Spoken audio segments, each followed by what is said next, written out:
Alors que les bénédictions soient, que la lumière engendre toujours la lumière et éternellement la lumière. Aya Namasté à chacun et à tous. Bienvenue à notre nouvelle émission, notre nouvelle capsule sur cette noble chaîne métaphysique. On m'appelle Astrid Joseph Amandino, je suis instructeur spirituel, je suis métaphysicien, je suis dignitaire authentique de la tradition hermétique. Nous sommes là, oui, nous sommes là pour poursuivre notre noble aventure, notre aventure dans ce voyage. Voilà, l'empire de la connaissance spirituelle authentique. En ma qualité de dignitaire authentique de la tradition hermétique, en ma qualité d'avatar, je vais pénétrer, je reste long du courant afin d'enlever un coup de voile sur une réalité spirituelle. Ceux qui sont appelés à comprendre comprendront et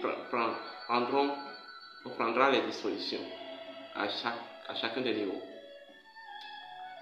Le thème de ce jour, d'abord je salue toute la hiérarchie spirituelle, je salue tous les maîtres ascensionnés, je salue tous mes très chers, ma très chère bienheureuse, victorieuse conscience en toute présence à Yam. Je salue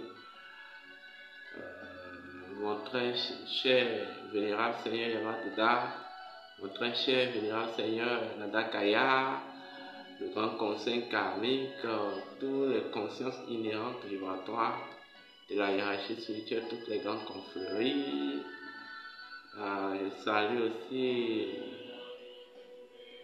l'énéagramme spirituel de l'ordre secret des origines antiques, les 9 maîtres spirituels ascensionnés de notre école. Alors,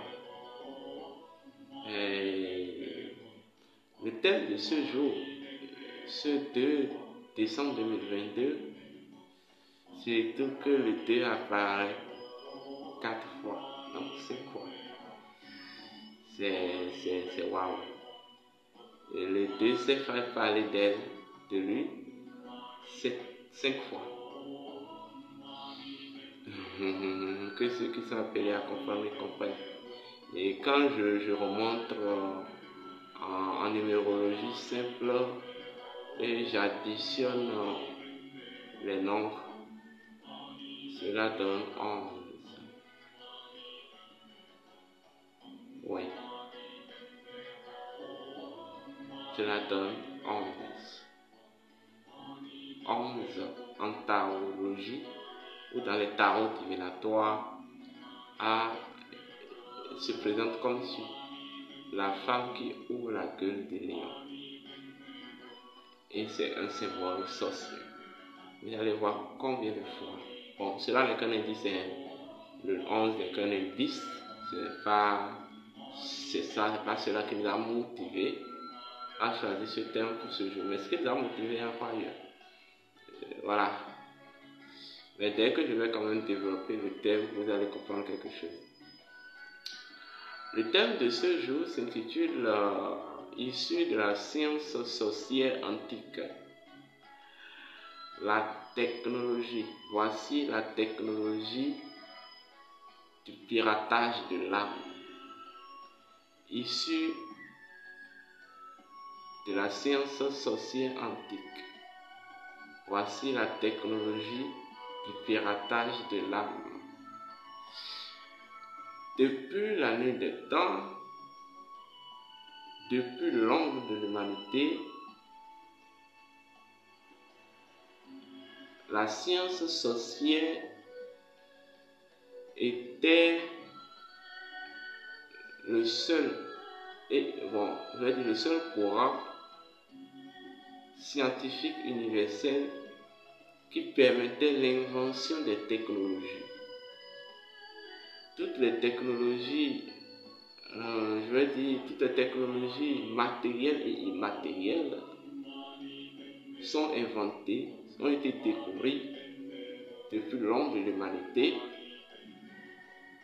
sous la bannière de la science sorcière.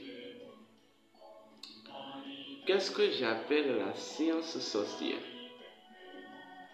La science sorcière, c'est ce qu'on va appeler tout simplement la connaissance intégrale de la nature. C'est la connaissance intégrale de la nature. C'est en fait le code intégral. La science sorcière, c'est tout simplement un ensemble de mécanismes et d'arts qui permet d'exploiter les lois naturelles, immatérielles et matérielles dans le domaine pour en fait créer l'équilibre.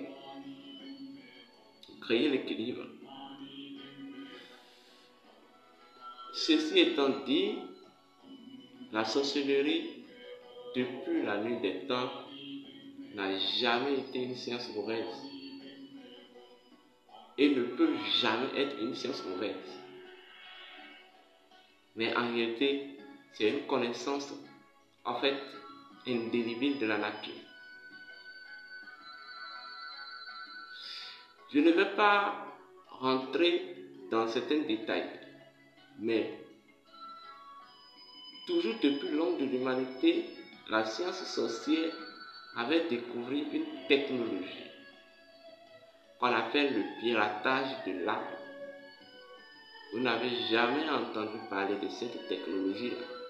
Mais aujourd'hui, je vais aborder cette technologie avec vous. En fait, une technologie n'est que un système d'exploitation ou un système de démonstration et d'exploitation d'une intelligence. C'est un système d'expérimentation d'une forme d'intelligence. Ça peut être une intelligence quantique, en tout cas une intelligence matérielle et immatérielle. Voilà ce que c'est que une technologie. Alors, avant de commencer, je vais vous expliquer ce que c'est que l'âme. Comme j'ai coutume de vous le dire, l'homme en tant qu'être spirituel immortel est reparti, se repose sur trois grandes dimensions. Il y a la dimension de l'esprit, il y a la dimension de l'âme, il y a la dimension de la force vitale, ou la dimension du cas. En fait, d'une manière ou d'une autre, ou d'autres, selon d'autres aspects de la connaissance, d'abord le cas représente le lien entre l'âme et l'esprit. Mais en même temps, le corps n'est que l'expression du cas. Donc, dans ce moment, l'âme devient le pont, la relation, le lien entre l'âme, entre l'esprit et le corps. L'esprit est source de vie et de vitalité. L'esprit est lumière pure et parfaite. Or, tout étant issu de l'esprit, tout se nourrit de l'esprit. Donc, tout se nourrit de la substance vibratoire de l'esprit. Et la substance vibratoire de l'esprit, c'est tout simplement la lumière. Donc, que ce soit l'âme, que ce soit le corps, que ce soit toute la création, tout se nourrit de la lumière. Donc, c'est l'esprit qui s'occupe, c'est l'esprit qui transmet, c'est l'esprit qui en fait nourrit la création. L'esprit d'une chose nourrit la chose en termes de lumière. En termes de lumière. Mais l'esprit étant une haute lumière, une lumière en fait scintillante et étrange, une lumière d'une tension élevée, lorsqu'il prend contact directement avec les choses d'ordre matériel ou les choses qui sont brutes en termes de matière, il peut les électrocuter. Alors, quel rôle l'âme va jouer? L'âme va jouer le rôle de modulateur et de, en fait, diffuseur de la lumière de l'esprit dans les autres éléments. Voilà pourquoi nous appelons l'âme la kasha primordiale. La kasha primordiale contient la lumière et modifie la lumière, module la lumière de vie universelle. Donc, en fait, de par le cas,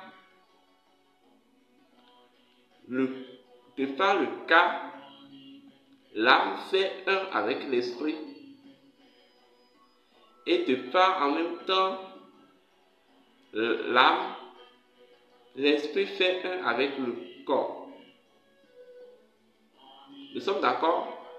Donc pour celui qui a la maîtrise de la science sorcière, il faut interagir sur les intermédiaires. Ça veut dire quoi? Le sorcier s'en fout royalement du corps, même de l'esprit. Mais le sorcier exerce son art sur l'âme ou sur le cas. En fait, le principe des intermédiaires. Parce que lorsque vous exercez en fait une technologie sur le principe des intermédiaires, vous exercez un mécanisme sur le principe des intermédiaires, vous avez une forte taux de chance d'atteindre rapidement les extrémités ou votre cible. C'est comme si quand on veut atteindre tout le corps, il faut empoisonner le système cardiaque, tout simplement. Or, le système cardiaque est le centre du corps, le point central du corps, l'organe central du corps. C'est aussi la même chose ici. Est-ce que vous comprenez? D'une manière ou d'une autre, l'âme représente le visage de l'esprit. L'âme représente le visage de l'esprit. Est-ce que vous comprenez? Et le cas représente en même temps, en fait, la mémoire du principe fusionnel, le mana, le pouvoir capacitaire du principe fusionnel de l'âme à l'esprit. Cela veut dire quoi? Le sorcier a besoin d'avoir une certaine maîtrise sur le cap et sur l'âme. En fait, l'âme étant issue de l'esprit, ne possède pas les mêmes modes d'activité que l'esprit. L'esprit est d'une tension active, mais l'âme est d'une tension passive. Ça veut dire quoi? Lorsque nous prenons cette entité qu'on appelle l'âme, c'est une entité qu'on peut manier à cause de sa passivité. À moins que celui dont l'âme appartient, ou l'âme et celui dont l'âme appartient, ou la personne qui détient cette âme, ou la personne qui est maître de cette âme, a travaillé pour élever son âme jusqu'à un certain niveau.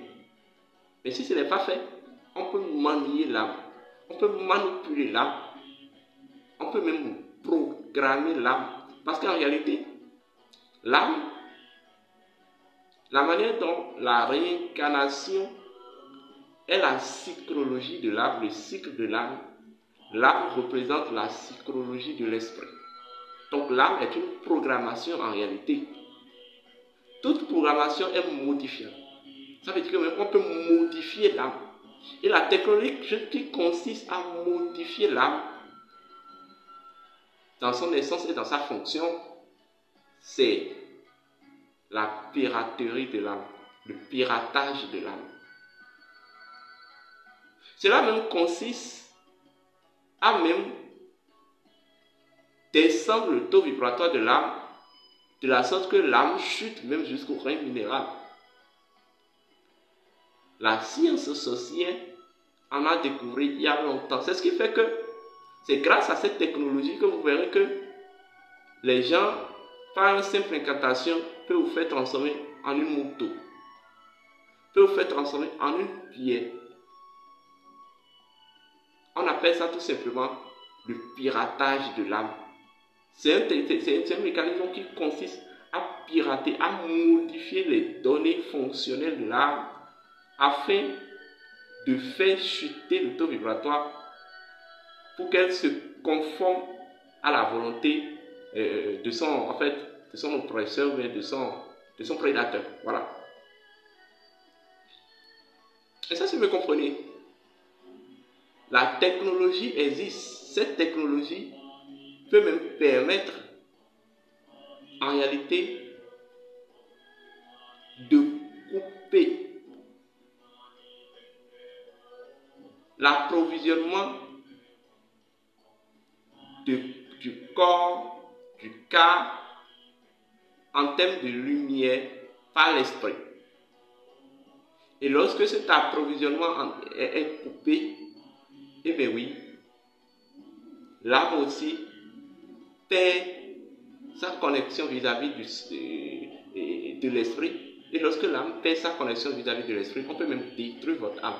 C'est-à-dire qu'on peut faire de votre âme un zombie. Je présente ce thème pour vous dire que prenez vos dispositions en 2023.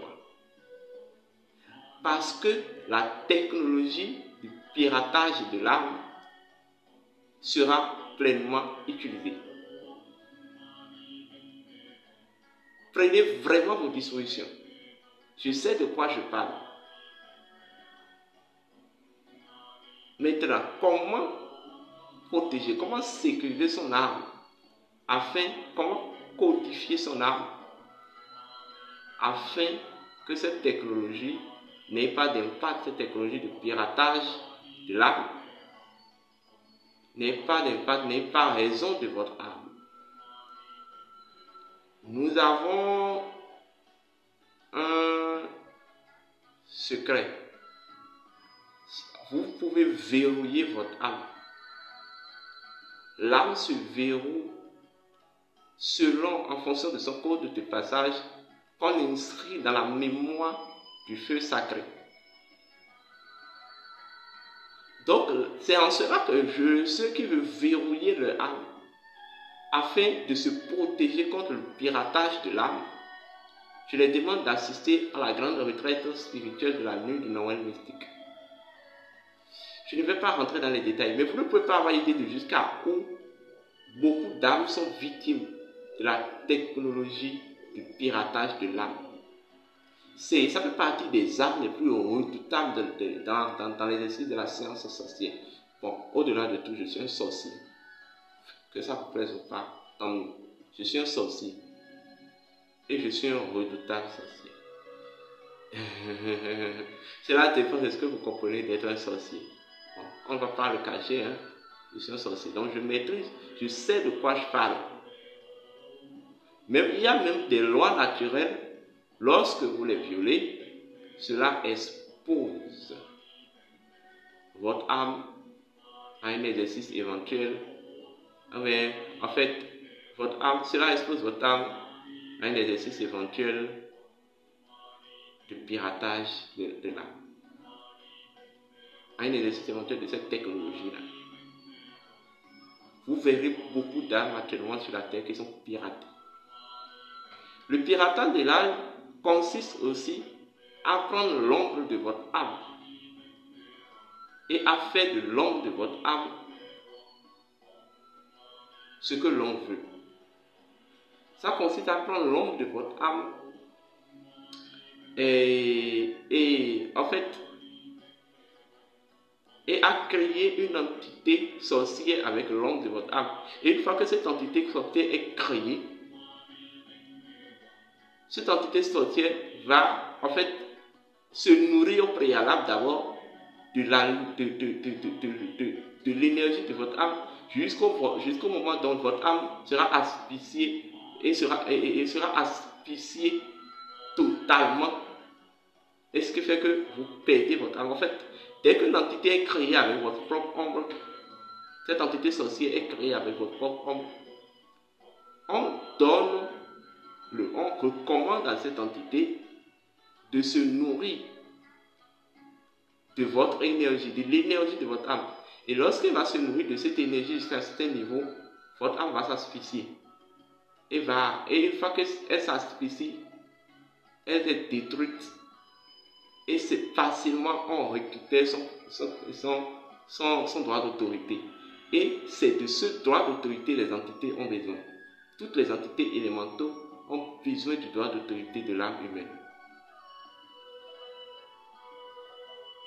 Vous ne pouvez pas avoir idée de jusqu'à où la science sorcière elle est redoutable. Les gens peuvent dire, mais si cela est mauvais, pourquoi on en parle? Je vais vous dire une vérité. Rien n'est mauvais en cela. Rien n'est mauvais en cela parce que celui qui connaît est l'autorité naturelle de l'ignorant. Lorsque vous décidez de dormir, eh bien oui, les sorciers vont vous faire la fête. Tout simplement. Ils vont vous faire la fête de façon gratuite. Alors, ceci étant dit, je vais m'en arrêter là. Je vais vous donner mes numéros si vous avez diverses informations. D'abord, je vous demande de vous abonner, les nouveaux abonnés, vous likez la vidéo, partagez les vidéos. Pour toute autre information complémentaire, vous composez le plus de 129 97 58 12 97. Le plus de 129 97 58 12 97 ou le plus de 129 66 26 34 56. D'ici là, portez-vous bien aux têtes.